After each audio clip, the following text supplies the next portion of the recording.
ఇప్పుడు ఆయన dirty politics అని అంటే బీఆర్ఎస్ వాళ్ళు అంటే చాలా హాస్యాస్పదంగా ఉంది. బీఆర్ఎస్ వాళ్ళే చేసేదే డర్టీ పాలిటిక్స్. లాస్ట్ 10 ఏళ్ల నుంచి ఎన్ని కేసులు పెట్టిరో మా కాంగ్రెస్ కార్యకర్తల పైన చూస్తూనే ఉన్నాం, మీ అందరికి తెలుసు. ఇక వార్డు మెంబర్కి కూడా గెలవనైనతో గురించి మీరు నన్ను అడుగుతుంటే మీరు సీనియర్ జర్నలిస్ట్ అయినందుకు చాలా హాస్యాస్పదంగా ఉందన్న. అంటే అది నా ఒకటే చెప్తున్నా అన్న, మా ఉత్తమ్ సారు ఇక మమ్మల్ని ఇక చేతులు కట్టేసి ఆయన మంచోడు సౌమ్యుడు కాబట్టి ఇన్ని రోజులు మమ్మల్ని ఆపుతుండు. ఓకే, కొట్లాడ కానీ ఏది కూడా చేయొద్దు, మనం శాంతియుతంగా ఉండాలని చెప్పి మమ్మల్ని ఆపుతుండు. కానీ ఇక ఇట్లనే బీఆర్ఎస్ వాళ్ళు ఇట్లనే ఇష్టం వచ్చినట్టు మాట్లాడితే మాత్రం ఈసారి ఖచ్చితంగా మా ఉత్తమ్ సార్ మాట కూడా దాటాల్సి వస్తుంది.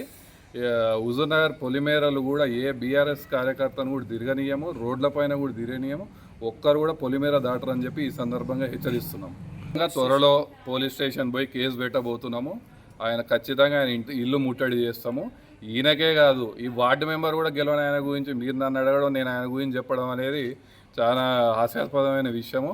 ఇట్లా ఏ బీఆర్ఎస్ తోడు మా మంత్రి గారి పైన, మా ఉత్తమ్ సార్ పైన ఎవ్వరు మాట్లాడినా కూడా రోడ్ల మీద ఉరికిచ్చేదంతాము. ఒక్కడు కూడా సూర్యాపేట జిల్లా పొలిమేర కూడా దాడడని చెప్పి ఈ సందర్భంగా హెచ్చరిస్తున్నాం.